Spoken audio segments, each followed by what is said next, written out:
Hi friends, good evening. Science and it's progress. So science అనేది ఏంటి, ఇక్కడ నుంచి ఇది మొదలైంది అనేది ఒక చిన్న డిస్కషన్ పెట్టుకుందాం. సో సైన్స్ అనేది చాలా రకాలుగా ఉంటుందన్నమాట. ఎందుకంటే పరిశోధించి అనాలిసిస్ చేసి దాని మీద ఒక కంక్లూజన్కి రావడాన్ని సైన్స్ అంటాం. సో పరిశోధించి ప్రయోగం చేసి దాన్ని ప్రూవ్ చేసి ఒక కంక్లూజన్లోకి రావడం. సో యూజువల్గా ఏంటంటే దీనికి ఫిజికల్ పార్ట్, మెంటల్ పార్ట్ రెండుగా తీసుకోవచ్చు. So physical part and thesis part. So physical పార్ట్లో ఏంటంటే మనము ఖచ్చితంగా ఇది ఇట్లా పోస్తే ఇట్లా జరుగుతుంది, ఇట్లా జరిగితే ఇట్లా జరుగుతుంది అని ఒక ఎక్స్పెరిమెంట్ చేసి ప్రూవ్ చేయొచ్చు. దాన్ని ఫిజికల్ పార్ట్ అనుకోవచ్చు. ఫర్ ఎగ్జాంపుల్ న్యూటన్ 4 సూత్రాలు తీసుకోండి, ఇట్లాంటివన్నీ ఫిజికల్గా ప్రూవ్ చేయొచ్చు. అదే కెమికల్కి వచ్చేసరికి కెమికల్స్లో ఎలక్ట్రాన్, ప్రోటాన్, న్యూట్రాన్ అనేది ఒక అజంప్షన్. సో అజంప్షన్ వల్ల ఈరోజు మెల్లగా డెవలప్ అవుతూ దాని మీద ఒక న్యూక్లియర్ వెపన్ అనేది కంటికి కనిపించకపోయినా కూడా దాని మీద ఒక అనాలిసిస్ తీసుకొచ్చి దాని ద్వారా చేసుకోవడం. సో మైక్రోస్కోపిక్గా చూసుకుంటే ఈరోజు అలోపతిక్ ట్రీట్మెంట్. సో అలోపతిక్ ట్రీట్మెంట్లో ఎన్నో వందల రకాల మెడిసిన్స్ వచ్చాయి. అవి కంటికి కనపడదు, అవి పనిచేసే విధానం మన కంటికి కనపడదు. మనం వేసుకుంటామో అది ఎక్కడో టిష్యూ మీద ఎక్కడో పనిచేసింది. ఫర్ ఎగ్జాంపుల్ పారాసిటమాల్ కామన్గా వాడే డ్రగ్, అది తీసుకుంటే అది టిష్యూలో ఎక్కడా పనిచేయదు. కరెక్ట్గా బ్రెయిన్లోకి వెళ్ళి పైరోజన్ లాగా అక్కడున్న ఫీవర్ సెంటర్ని సప్రెస్ చేస్తుంది. ఆ రకంగా ఫీవర్ తగ్గిపోతుంది. సో అది ఎక్కడ పనిచేస్తుంది అనే విషయం చాలామందికి తెలియదు. జస్ట్ పారాసిటమాల్ నోట్లోకి వేసుకుంటాం అంతే. కానీ పారాసిటమాల్ వాడితే జ్వరం తగ్గుతుంది అనేది మళ్ళీ మంచి అనాలిసిస్. సో ఆ రకంగా మళ్ళీ ప్రూవ్ అయింది. ఈ రకంగా మనం లైఫ్లో అన్నీ కూడా థియరిటికల్గా, ప్రాక్టికల్గా ప్రూవ్ చేసుకుంటూ లైఫ్లో సక్సీడ్ అవ్వడం కామన్ అనమాట. సో అట్లాగే దేవుడి దగ్గరికి వచ్చేసరికి కొన్నిసార్లు మనకు ఇష్టమైనవి జరగవు, కొన్నిసార్లు మనం అనుకున్నవి జరగవు, ఎక్కడో చిన్నగా ఫెయిల్ అవుతాము. సో దాన్ని వెస్ట్రన్, ఈస్టర్న్ రెండుగా డివైడ్ చేయొచ్చు. సో వెస్ట్రన్ స్టైల్లో ఏంటంటే అది అసలు ఎందుకు జరిగింది, ఎలా జరిగింది, ఎట్లా ఫెయిల్ అయింది, ఎట్లా పాస్ అయింది అనేసి దాని మీద ఒక రీసెర్చ్ చేస్తూ వాళ్ళు ప్రతిదాన్ని సైంటిఫిక్గా తీసుకుంటూ ఆ సైంటిఫిక్గా దాన్ని వాళ్ళు ప్రతిదీ అనలైజ్ చేస్తారనమాట. సో అనలైజ్ చేసుకుంటూ so they believe in super powers very rarely. But eastern సైడ్కి వచ్చేసరికి దాన్ని కర్మ అని నమ్ముతాము, చాలా రకాలుగా నమ్ముతాము. సో ఆధ్యాత్మికం అంటాం. సో ఇదంతా ఎందుకు చెప్తున్నానంటే ఈరోజు స్పిరిచువాలిటీ అంటే మన గురించి మనం స్టడీ చేసేదాన్ని కూడా ఒక సైంటిఫిక్ వేలో తీసుకెళ్ళచ్చు అని చెప్పడానికి అని చెప్పేసి ఈ టాపిక్ అనేది చెప్తున్నాను. సో సైంటిఫిక్గా ఏంటి, స్పిరిచువాలిటీ ఏంటి, స్పిరిచువాలిటీ అనేది ఒక అద్భుత కల్పన కదా. సో అది నమ్మితే తప్ప జరగదు అనేది ఒక ఫెయిత్ అంటారు, ఒక విశ్వాసం అంటారు. ఆ రకంగా కదా ఇది ఉండేది అనేసి మీరు అడగచ్చు అనమాట. సో నేను Heartfulness meditation trainer. So Heartfulness meditation ట్రైనర్గా ఫస్ట్ ఒక 13-14 ఇయర్స్, దాదాపు 15 years I'm as a practitioner. So 2002 నుంచి 2016 వరకు ఐఎమ్ ఏ ప్రాక్టీషనర్ ఓన్లీ. తర్వాత నేను ట్రైనర్ లాగా మారాను అనమాట. సో ప్రాక్టికల్ ఫస్ట్ డే నుంచి, డే 1 నుంచి ఒక డిఫరెంట్ ఎక్స్పీరియన్స్ అయితే ఉంది. అది కంటికి కనిపించదు. మైండ్కి ఏంటంటే 2 రకాల పవర్స్ ఉంటాయి మైండ్కి. ఒకటి వచ్చేసి ఫిజికల్గా ఉన్నదాన్ని కంప్లీట్గా అర్థం చేయించి మన కంటి ముందర ఉంచుతుంది. సో చాలా వరకు మన భౌతిక ప్రపంచంలో అదంతా ఫిజికల్గా ప్రూఫ్ ఉంటుంది కాబట్టి, సో ఈ భౌతిక ప్రపంచంలో అన్ని ఫిజికల్గా కనిపిస్తాయి కాబట్టి మనం దాన్ని ఖచ్చితంగా నమ్ముతాం. మైండ్కి రెండో ఆస్పెక్ట్ కూడా ఉంది. అదేంటంటే అతి సూక్ష్మమైన విషయాలను కూడా గ్రహించి మన ముందర ఉంచుతుంది. సో అందువల్లనే సో దాన్ని 2 రకాలుగా కూడా చూడొచ్చు. కొంతమంది ఏంటంటే ఇగో సైకాట్రిస్ట్ దగ్గర పోయి ఇవన్నీ చెప్పాను అనుకోండి, సో ఇది హీస్ ఫీలింగ్ సంథింగ్ అబ్ నార్మల్ అని అంటాడనమాట. But I'm experiencing. సో మైండ్కున్న రెండో కెపాసిటీ ఏంటంటే అతి సూక్ష్మమైన వాటిని గ్రహించి మనకు ఇవ్వగలదు అనమాట. సో ఆ గ్రహించగలిగేటివి చాలామంది ఇంట్యూషన్ పవర్స్ అంటూ ఉంటారు. కొంతమంది ఇక్కడో జరిగేదాన్ని వెంటనే పర్సీవ్ చేసి చెప్తుంటారు. కొంతమంది ఆస్ట్రాలజీ మీద, కొంతమంది న్యూమరాలజీ మీద దే ఆర్ ఇంట్యూషన్ ఎక్కువగా పనిచేస్తుంటారు. అంటే మైండ్ వాటిని గ్రహించి మనకు అందిస్తుంటుంది. సో స్పిరిచువల్ ఎక్స్పీరియన్స్ అని కూడా అనుకోవచ్చు. అది కంటికి కనిపించదు, బట్ ఇట్ ఈస్ దేర్. దాన్ని గ్రహించేటట్టు మనము తయారు కావచ్చు. సో దానికి హార్ట్ఫుల్నెస్ మెడిటేషన్ ఏంటంటే డే 1 నుంచి I'm feeling something superior than routine physical experiences. So physical experiences కంటే కూడా ధ్యానంలో కూర్చున్నప్పుడు సంథింగ్ సుపీరియర్ ఎక్స్పీరియన్స్ అవుతున్నా. సో ఆ ఎక్స్పీరియన్సెస్ డే బై డే లోపలికి వెళ్తున్నాయి.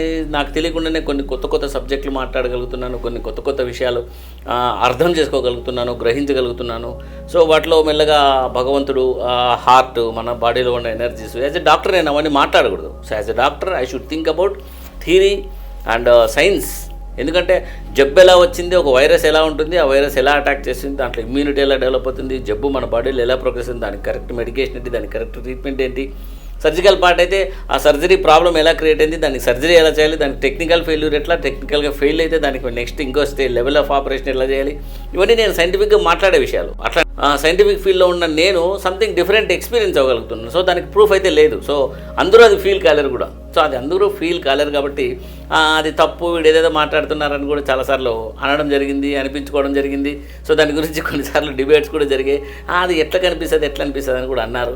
సో వాటన్నిటికీ నేను ఫిజికల్గా ప్రూఫ్ ఇవ్వలేదు కానీ but that is existed. So I'm experiencing. So ఆ ఎక్స్పీరియన్స్ తర్వాత ఏమైందంటే ఒక 13-14 ఇయర్స్ అంటే 2002 నుండి 16 వరకు యాజ్ ప్రాక్టీషనర్ ఉన్నాను. సో దాంట్లో డే బై డే ఎక్స్పీరియన్సెస్ చూస్తున్నాను, డైరీ రాస్తున్నాను, రకరకాలుగా ఎక్స్పీరియన్స్ అవుతున్నాను. సో ఎక్స్పీరియన్స్ అన్ని నేను ఫీల్ అవుతున్నాను. బట్ పక్క వాళ్ళకి చెప్పడానికి నా దగ్గర సబ్జెక్టివ్ తప్ప ఆబ్జెక్టివ్ ప్రూఫ్ లేదు. అదే 2016 నుంచి నేను ట్రైనర్, హార్ట్ఫుల్నెస్ మెడిటేషన్ ట్రైనర్ అయిన తర్వాత నా అనాలిసిస్, నా అండర్స్టాండింగ్ చాలా డిఫరెంట్గా మారిపోయింది. ఎందుకంటే అప్పటి నుంచి నేను ట్రైనర్. సో ఎక్కడి నుంచో గురువు గారి దగ్గర నుంచి వచ్చే ఒక ట్రాన్స్మిషన్ నేను అందించవచ్చు అనేసి ఆ రోజు ప్రిసెప్టర్గా ఒక ట్రైనింగ్ ఇస్తారు, ఒక సర్టిఫికేట్ ఇస్తారు మాస్టర్ గారు, సంతకం చేసి సిట్టింగ్ అనేది ఒకటి ఇచ్చి. సో ఆయన చెప్పేది ఏంటంటే బ్రహ్మాండ మండలానికి మీకు యాక్సెస్ ఉంటుంది, ఆ మండలం నుంచి వచ్చే ట్రాన్స్మిషన్ ద్వారా ఈ రోజు నుంచి మీరు పనిచేస్తారు. So that is a gift from God to you, that is a gift from master to you అని చెప్తారనమాట. సో అది నమ్మడానికి లేదు, డైరెక్ట్గా కామన్ మ్యాన్ నమ్మడానికి లేదు. అదేది జరుగుతుంది అనుకోవచ్చు. ప్రిసెప్టర్ అంటే సంథింగ్ సూపర్ పవర్స్ అని కూడా అనుకోవద్దండి. మళ్ళీ just access to the transmission. So యోగశక్తికి ఒక ట్రాన్స్మిషన్ వే ఇచ్చారు, ఒక యాక్సెస్ వే మాత్రం ఇచ్చారు. సో అది సూపర్ పవర్ అయితే కాదు.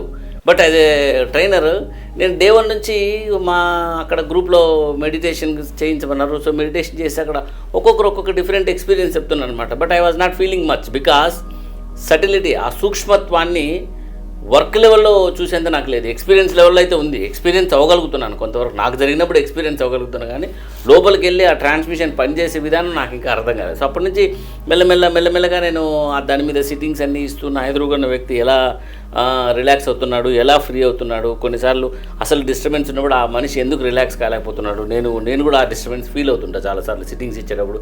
కొన్నిసార్లు చాలా అద్భుతంగా ఉంటుంది. That person mental status will become so calm, so peaceful. అలా చాలా జరిగిందనమాట.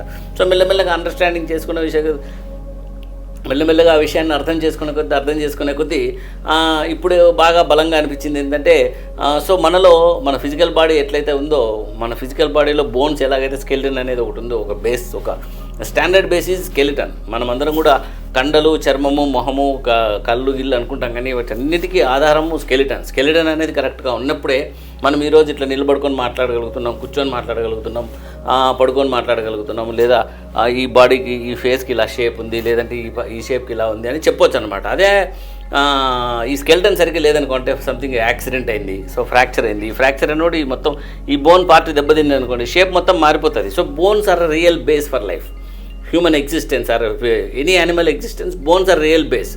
బట్ ఇక్కడికి వచ్చేసరికి ఏమవుతుందంటే, అలాగే మన బాడీలో ఎనర్జీ బేస్ కూడా ఒకటి ఉంది అనేది మెల్లమెల్లగా అర్థమవుతుంది. సో ఆ ఎనర్జీ బేస్ను చాలా కామ్ స్టేట్స్తో మెల్లగా యాక్సెస్ అవ్వగలిగిన స్టేట్కి మనం ధ్యానంతో రీచ్ అవుతూ దాని ద్వారా మనం మెల్లమెల్లగా పర్సీవ్ చేసుకుంటూ సో దానికి తగ్గట్టుగా మన మైండ్ సెట్ని అడ్జస్ట్ చేసుకోగలుగుతాం అనేది ఒక స్పిరిచువాలిటీని నేను కూడా సైంటిఫిక్ అనాలిసిస్ చేస్తూ ఈరోజు హార్ట్ఫుల్నెస్ అనేది ఖచ్చితంగా సైంటిఫికల్లీ సైంటిఫికల్గా ప్రూవ్ చేసుకోగలిగిన. ఎందుకంటే దీనికి ఇక్కడికి అయిపోలేదన్నమాట. సో ఈ హార్ట్ఫుల్నెస్ మెడిటేషన్ని రకరకాల న్యూరో సెంటర్స్లోను, రకరకాల యూనివర్సిటీస్లోనూ సైంటిఫిక్గా రీసెర్చ్ చేస్తున్నారు. సో దాంట్లో నుంచి వచ్చే వేవ్ ఎనర్జీ ఎంత, దాన్ని బ్రెయిన్లో వేవ్స్ని ఎలా చేంజ్ చేస్తుంది, ఆల్ఫా టు థీటా స్టేజ్కి ఎట్లా చేంజ్ చేస్తుంది, సో అక్కడ ఎలా పర్సన్ కామ్ అవుతున్నాడు, బాడీలో హార్మోనల్ ప్రొఫైల్ ఎలా చేంజ్ అవుతుంది, బాడీలో కెమికల్ స్టేటస్ ఎలా చేంజ్ అవుతుంది, జీన్స్ ఎలా చేంజ్ అవుతుంది, వీటన్నిటి మీద రీసెర్చ్ అయితే జరుగుతూనే ఉంది హార్ట్ఫుల్నెస్ మెడిటేషన్ మీద. ఒక డాక్టర్గా 2 భాగాలు చెప్పాను. ఒకటి ఫిజికల్గా మైండ్ ఫీల్ అయ్యే వాటినంటే సో బుక్లో చదువుకున్నది, సో బాడీలో ఈ పార్ట్ ఇక్కడ ఉంటుంది, దాని ప్రకారం సర్జరీ చేయాలి, దాని ప్రకారం కుట్లేయాలి, ఇక్కడ వేయాలి, ఇలా కట్ చేయాలి, ఇదంతా scientific part, visual scientific part. So spiritual scientific part ఏంటంటే మన బాడీలో ఉన్న ఎనర్జీ ఇప్పుడు ఇక్కడ ఈ వైబ్రేషన్ స్టేటస్లో ఉంటే మన ఫీలింగ్స్ అన్నీ ఇలా ఉంటాయి. కొన్నిసార్లు కోపం వస్తుంది, కోపం వచ్చినప్పుడు 3rd పాయింట్లో వైబ్రేషన్ స్టేటస్ ఎక్కువగా ఉన్నప్పుడు కోపం అనేది ఎక్కువగా ఫైర్ అవుతుంటుంది. సో ఎర్త్ ఎలిమెంట్లో ఉన్నప్పుడు కామ్గా ఉంటుంది, ఎయిర్ ఎలిమెంట్లో ఉన్నప్పుడు చాలా పీస్ఫుల్గా, చాలా హాయిగా ఉంటుంది. ఇవన్నీ కూడా మెల్లమెల్లగా అండర్స్టాండింగ్ చేసుకుంటున్న విషయాలు. దాని మీద రీసెర్చ్ కూడా చేసుకుంటున్నాను, దాని మీద డైరీస్ రాసుకుంటున్నాం. సో హార్ట్ఫుల్నెస్ మెడిటేషన్ ప్రపంచం అంతా కూడా 16,000 పీపుల్ ఉన్నాం. సో మా 16,000 పీపుల్కి ఇన్స్ట్రక్షన్ ఒకటి, ఎవరు ఎప్పుడు అడిగినా కూడా వెంటనే కూడా ఇమ్మీడియట్గా హార్ట్ఫుల్నెస్ సెషన్ ఒకటి ఇవ్వండి. వాళ్ళు ఏ పరిస్థితుల్లో అడుగుతున్నారో మనకు తెలియదు. సో ఆ పరిస్థితులను వెంటనే బ్యాలెన్స్ చేయడానికి ఆ ట్రాన్స్మిషన్ అనేది హెల్ప్ అవుతుందని చెప్పేసి 100% ఇన్స్ట్రక్షన్స్ ఉన్నాయి మనకు. సో ఇవి ఎందుకంటే ఈరోజు నేను హార్ట్ఫుల్నెస్ మెడిటేషన్ అనేది ఇంత ప్రమోట్ చేస్తున్నానంటే, నా లైఫ్లో నాకంటూ నేను ఒక కింగ్, నేను ఒక ఎంబీబీఎస్ స్టూడెంట్, నేను ఒక ఎంబీబీఎస్ అచీవ్డ్, తర్వాత ఎంఎస్ అచీవ్డ్, తర్వాత ఎంసీహెచ్ అచీవ్డ్ అనే ఒక కాన్ఫిడెన్స్ అయితే మాకు డెవలప్ అవుతుంది ఎవరికైనా కానీ. అంతే కదా, ఇప్పుడు ఐఏఎస్ డెవలప్ అయితే ఐఏఎస్ అచీవ్డ్ అనే కాన్ఫిడెన్స్ అనేది ఒకటి ఉంటుంది.